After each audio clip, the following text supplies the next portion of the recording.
Hey guys, welcome to my YouTube channel. It's Ankita Choubey और ये है हमारी जीआईएस की सीरीज़। सो डियर, काफ़ी टाइम लग गया इसको बनाने में क्योंकि इसके क्वेश्चन बहुत टिपिकल हो रहे थे मिलने के लिए। तो यहाँ पे हम क्वेश्चन यूनिट 1 और यूनिट 5 के बारे में बात करेंगे। तो जल्दी से मैं इसको कंक्लूड कर देती हूँ, बता देती हूँ कि कौन कौन से आपके इंपॉर्टेंट क्वेश्चन है, उसके बारे में बात कर लेते हैं। तो क्वेश्चन नंबर फर्स्ट क्या कह रहा है? क्वेश्चन नंबर फर्स्ट कह रहा है GI uses information from the following sources.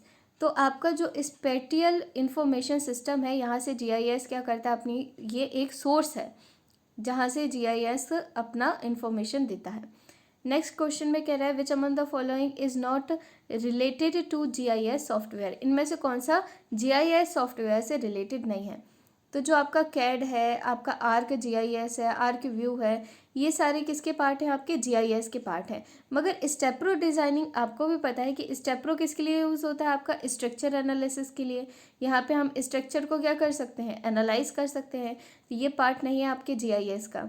Next वो कह रहा है among the following which does not come under the GIS compiler. इनमें से कौन सा जीआईएस कंपोनेंट, तो इनमें से कौन सा जीआईएस कंपोनेंट के अंदर नहीं आता है? तो इसका आंसर क्या हो जाएगा डियर? इसका आंसर हो जाएगा आपका कंपाइलर।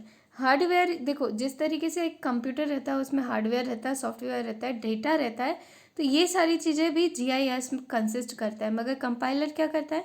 कंपाइलर आपके डेटा को कंपाइल कर देता है।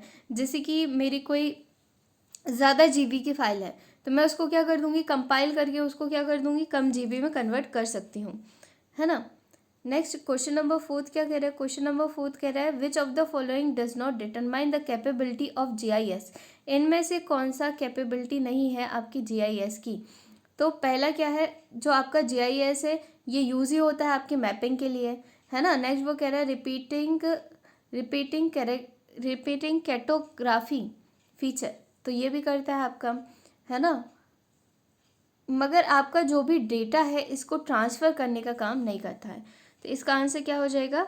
Transferring the data is not a answer. ये क्या करता है? आपका जो भी मैपिंग है ना, जो भी मैपिंग है इसका डेटा को ये रिप्रेजेंट करता है। बाकी सारे फंक्शन तो ये करता है मगर ये डेटा को ट्रांसफ़र नहीं करता। नेक्स्ट आगे हम चलते हैं फिफ्थ क्वेश्चन की तरफ।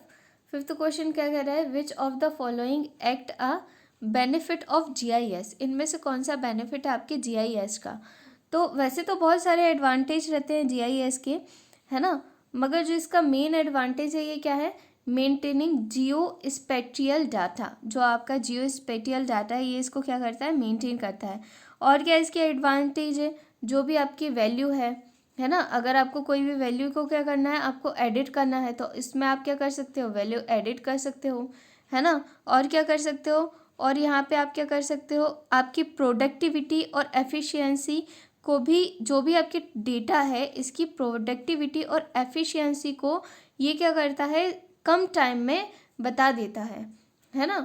तो बाकी सारी चीज़ें क्या है इसमें होती हैं। तो ये सारे क्या है इसके एडवांटेज हैं। नेक्स्ट कह रहा है which of the following format can be used for GIS output. तो इनमें से कौन सा फॉर्मेट हम यूज़ करते हैं जीआईएस आउटपुट के लिए? तो जो आपका गिफ है इसको हम यूज़ करते हैं जीआईएस आउटपुट के लिए, है ना। तो जो जीआईएस आउटपुट है इसकी तो वैसे तो बहुत वाइड रेंज है। जिसकी आप बात करें इसमें आपका जीपीईजी, जो आपका जीपीईजी आपका इमेज फॉर्म होता है, इसके बाद टीआईएफएफ एक्सेट्रा, है ना। इसी के साथ आपका गिफ, ये सारी चीज़ें आपका जीआईएस के अंदर आती हैं। ये क्या है? एक तरीके का सॉफ्टवेयर है कंप्यूटर में, है ना, जो आपका वर्क करता है बिट के ऊपर। और ये काय के ऊपर डिपेंड करता है? ये आपका डिपेंड करता है सॉफ्टवेयर के ऊपर, कंप्यूटर के सॉफ्टवेयर के ऊपर और इसके बिट परफॉर्मेंस कैपेसिटी के ऊपर, है ना। नेक्स्ट क्वेश्चन नंबर 7 क्या कह रहा है? Which among the following indicate the correct expression of WIFS। WIFS का फुल फॉर्म क्या होता है? WIFS का फुल फॉर्म है wide field scenario sensor. Wide field sensor. ये जो आपका वाइड फील्ड सेंसर ये क्या होता है? वाइड फील्ड सेंसर जो रहता है ये आप प्लेस करते हैं, है ना। कहाँ पे प्लेस करेंगे आप?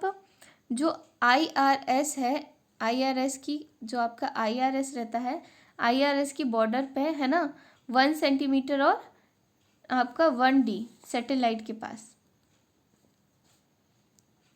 1C और 1D सैटेलाइट के पास आप इसको क्या करते हैं, प्लेस करते हैं। नहीं, वो कह रहा है कि एनर्जी फ्लक्स में affected which of the following. तो जो आपके एनर्जी फ्लक्स रहते हैं ये क्या इफेक्ट, किसको अफेक्ट करते हैं, इसका आंसर हो जाएगा स्ट्रेंथ ऑफ द सिग्नल। जो अलग अलग फ्लक्स रहते हैं, देखो एनर्जी फ्लक्स क्या रहते हैं, ये आपके एक तरीके का बूस्टर टाइप रहते हैं।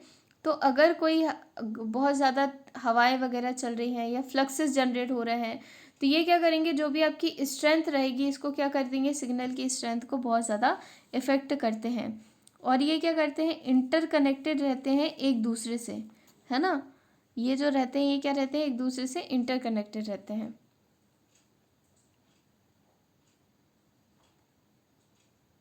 नेक्स्ट क्वेश्चन में क्या कह रहा है, नेक्स्ट क्वेश्चन में कह रहा है which of the following represent the correct set of coordinate classification in GIS। इनमें से कौन सा करेक्ट सेट है आपका GIS कोऑर्डिनेट को शो करने का। तो जो आपका ग्राफिक है ना, तो इसमें क्या हो जाएगा, geographic project system. Geographic project system क्या है, GIS का करेक्ट फॉर्म है ना।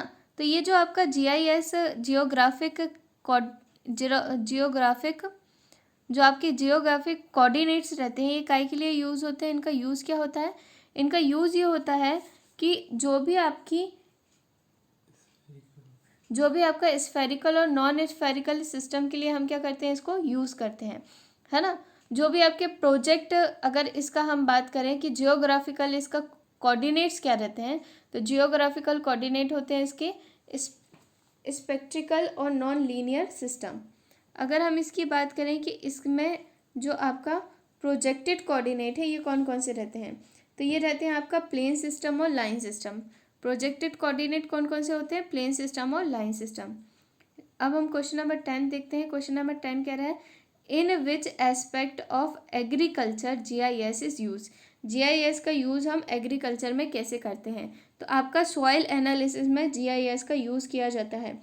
जो आपका फॉर्म रहता है मैनेजमेंट का, जैसे कि आपको सॉइल का एनालिसिस करना है कि इसमें कौन सी वाली क्रॉप लग सकती है, किसकी कौन सी वाली क्रॉप के लिए ज़्यादा फर्टाइल हो सकती है, तो ये आप ये सारी चीज़ें कैसे पता करते हैं, GIS सॉफ्टवेयर से। जो आपका सॉइल टेस्टिंग लैब रहती है ना, यहाँ पे GIS का बहुत वास्ट यूज़ होता है। नेक्स्ट कह रहा है which of the following indicate the correct set of AIIMS used in the case of GIS। जो आप GIS में आप जो अलग अलग एम का यूज़ करते हैं, 5 एम है यहाँ पे, है ना, आपके 4 एम है। कौन कौन से 4 एम है, तो आपका सबसे पहले आप करेंगे मेज़रमेंट, इसके बाद आप इससे करते हैं मॉनिटरिंग, इसके बाद मैपिंग और मॉडलिंग। हम क्या क्या कर सकते हैं, मेज़रमेंट, मॉनिटरिंग, मैपिंग और मॉडलिंग, ये सारी चीज़ें हम क्या कर सकते हैं, इसमें प्रोसेस कर सकते हैं। नेक्स्ट क्वेश्चन नंबर 12 क्या कह रहा है, क्वेश्चन नंबर 12 कह रहा है which of the following process is involve in CIM series. CIM series में कौन सा वाला प्रोसेस इन्वॉल्व होता है, तो इसका आंसर आ जाएगा आपका ए, क्या आ जाएगा, डीकपल्ड इंटीग्रेशन। इसका क्या आंसर आ जाएगा, डीकपल्ड इंटीग्रेशन। जो आपका CIM होता है, CIM डेटा है ना, जो आपका CIM डेटा रहता है ये काय के लिए रहता है, CIM डेटा रहता है आपकी मॉडलिंग के लिए, है ना, मॉडलिंग सेंटीमीटर। और इसको हम क्या कर सकते हैं, इसको हम डीकपल्ड इंटीग्रेशन भी कहते हैं, इसको हम क्या कहते हैं, डीकपल्ड इंटीग्रेशन भी कहा जाता है। नेक्स्ट क्वेश्चन नंबर 13 में क्या कह रहा है, what are the 2 general data format used in GIS। आपका कौन सा जनरल डेटा फॉर्मेट है जो GIS में हम यूज़ करते हैं, तो इसका आंसर हो जाएगा आपका वेक्टर और आपका रेस्टर। वेक्टर और रेस्टर इन दोनों को हम क्या करते हैं, GIS डेटा में यूज़ करते हैं। नेक्स्ट कह रहा है कि map making used to GIS। तो जो आप map making use to GIS, इसका क्या हो जाएगा, use geographical information. Geographical information को लेकर के हम क्या कर देंगे, मैपिंग। जियोग्राफिकल इन्फॉर्मेशन क्या हो जाएगा आपका, कहाँ पे हिल है, कहाँ पे वैली है ना, कहाँ पे आपके डक्ट है, जो आपकी प्लेट्यू है, इसके बाद आपका कहाँ से रिवर जा रही है, तो ये सारी चीज़ें आप क्या करते हैं इसमें कंसिडर करते हैं। नेक्स्ट क्या कह रहा है, the information in GIS is entered and stored as. तो GIS में जो भी इंफॉर्मेशन रहती है ये लेयर्स के फॉर्म में आप क्या करेंगे, एंटर करेंगे और स्टोर करेंगे। नेक्स्ट क्या कह रहा है, GIS स्टैंड्स फॉर। GIS का फुल फॉर्म क्या होता है, तो आपका GIS का फुल फॉर्म रहता है, ये क्या रहता है आपका GIS का फुल फॉर्म, फर्स्ट वाला क्या है, ग्राफिकल इंफॉर्मेशन सिस्टम। GIS का फुल फॉर्म क्या है, ग्राफिकल इंफॉर्मेशन सिस्टम। नेक्स्ट वो कह रहा है GIS deal with which kind of data. GIS आपका किस डेटा से डील करता है, तो इसका क्या हो जाएगा, इसका हो जाएगा spatial data. Next, which of the following statement is true about the capability of GIS। तो इसका आंसर हो जाएगा आपका GIS is depend upon the capability of data capturing and preparation. Next, data management including storage and maintenance, data manipulation and analysis और data presentation. तो मतलब कि वो ये सारी चीज़ें वो क्या करता है क्या करेगा, आपका जो भी डेटा है इसको कैप्चर करेगा, इसका प्रिपरेशन करेगा, इसका मैनेजमेंट करेगा, है ना, इसका स्टोरेज, मेंटेनेंस, मैनिपुलेशन, एनालिसिस और आपका प्रेजेंटेशन, ये सारी चीज़ें क्या करता है GIS में परफॉर्म होती हैं। नेक्स्ट वो कह रहा है by spatial data we mean data that has. Spatial से आप क्या समझते हैं, स्पाइटल से आप समझते हैं पोजीशन वैल्यू। जो भी आपकी पोजीशन वैल्यू है ये कौन दिखाता है, आपका स्पाइटल डेटा दिखाता है। नेक्स्ट वो क्या कह रहा है, कि key component of spatial data quality include. तो key component of spatial data quality included, इसका आंसर क्या हो जाएगा, इसका आंसर हो जाएगा ऑल ऑफ द अबव। आपका पोजीशन एक्यूरेसी, आपका टेम्पोरल एक्यूरेसी, है ना, लीएज कंप्लीटनेस और लॉग कॉन्सिक्वेंसी। तो ये सारी चीज़ें कौन बेयर करता है, आपका स्पाइटल डेटा करता है। नेक्स्ट वो कह रहा है spatial data based are also known as. तो स्पाइटल डेटा बेस क्या कहलाता है, आपका स्पाइटल डेटा बेस कहलाता है जो भी आपका जियो डेटा बेस रहता है, इसको हम कहते हैं spatial data base. Question number 22 कह रहा है which of the following method may be used to input paper mapping in GIS। GIS में जो आप पेपर मैपिंग करते हैं इनमें से उसके लिए कौन सा वाला डेटा का आप क्या करेंगे, यूज़ करेंगे। तो इसका आंसर क्या हो जाएगा, इसका आंसर हो जाएगा आपका। नेक्स्ट वो क्या कह रहा है, remote sensing uses which of the following wave in its procedure. तो इसका आंसर क्या हो जाएगा, इसका आंसर हो जाएगा आपका इलेक्ट्रोमैग्नेटिक वेव। नेक्स्ट क्या कह रहा है which of the following is not a principle of remote sensing. इनमें से कौन सा प्रिंसिपल नहीं है रिमोट सेंसिंग का। तो इसका आंसर हो जाएगा आपका interaction of energy with satellite. जो आपका इसका प्रिंसिपल क्या नहीं है, intersection of energy with GIS। Next क्या कह रहा है, नेक्स्ट वो कह रहा है कि ये देखो इसका जो प्रिंसिपल है और गोल है ये क्या है, इसका प्रिंसिपल और गोल रहता है आपका जो भी आपका डिज़ायर्ड आउटपुट है इसको क्या करना, ये डिज़ायर्ड आउटपुट पे क्या करता है, वर्क करता है। जो भी आपका good regulation for desired good result for your desired output. Next इसके बाद क्या कह रहा है,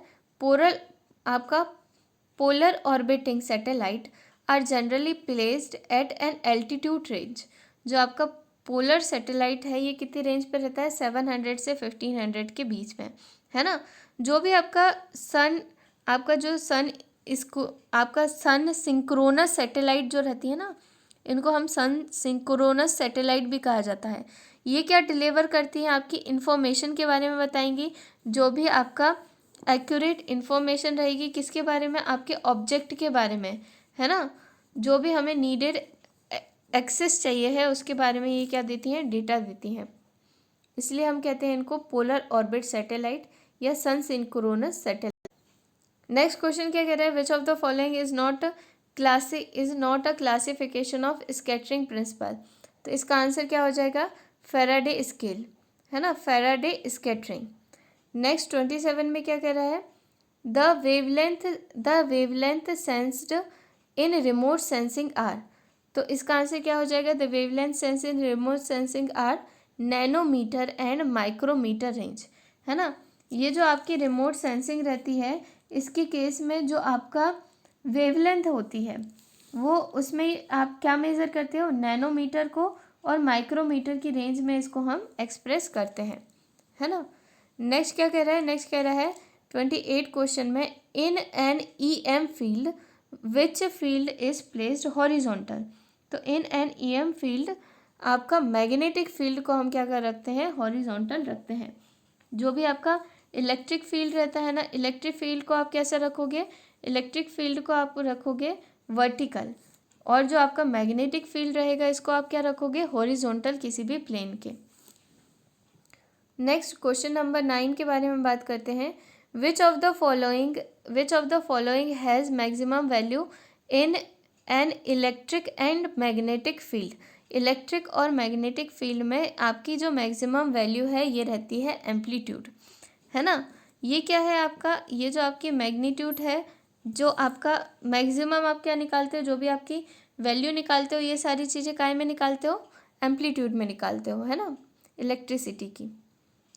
नेक्स्ट वो क्या कह रहा है? नेक्स्ट कह रहा है energy of the discrete particle can be given by. तो एनर्जी जो रहती है डिस्क्रीट पार्टिकल की, इसको आप काय में देते हैं? फोटोन्स में देते हैं। नेक्स्ट कह रहा है कि around how many percentage the incident radiant flux can be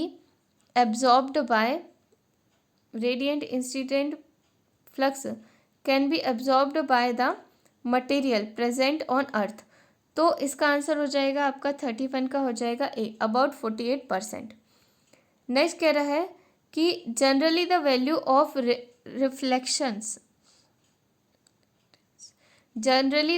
reflectance varies from. तो आपका जो वैल्यू रहता है रिफ्लेक्टेंस का, ये कहाँ से? 0 से लेके 1 तक वेरी करता है। नेक्स्ट कह रहे हैं strength of signal doesn't depend upon which of the following factor. तो जो आपका सिग्नल का आपका स्ट्रेंथ है, ये इनमें से कौन से वाले फैक्टर पे डिपेंड नहीं करता है? इसका आंसर हो जाएगा रिफ्लेक्शन पे डिपेंड नहीं करता है, बाकी सारी चीज़ों पे डिपेंड करता है। फ्लक्स पे करेगा, ड्यूअल टाइम पे करेगा, एल्टीट्यूड पे करेगा, है ना। इन सारी चीज़ों पे क्या करता है? डिपेंड करता है। नेक्स्ट वो कह रहा है which among the following indicate the correct expansion of WiFis. जो आपका वाईफाइज का करेक्ट एक्सप्रेशन क्या है? तो वाईफाइज क्या होता है आपके? वाईफाई होते हैं आपके वाइड फील्ड सेंसर। नेक्स्ट वो कह रहा है कि P3 जो आपका IRS P3 सैटेलाइट है, ये किसको यूज़ करता है? Which of the following sensor. तो इसका क्या हो जाएगा? आंसर आपका मॉस हो जाएगा। सो thanks for watching my video. और यहाँ पे जो आपका IRS है, ये क्या रहता है? माउंटेड रहता है P3 सैटेलाइट से, है ना। मॉस क्या होता है? मॉस होता है आपका modular opto electronic scanner. So thanks for watching my video and best of luck to your exam. आपका एग्ज़ाम बहुत अच्छा जाए और एग्ज़ाम के बाद मुझे बताइएगा कैसा गया है। Thanks for watching my video. God bless you all.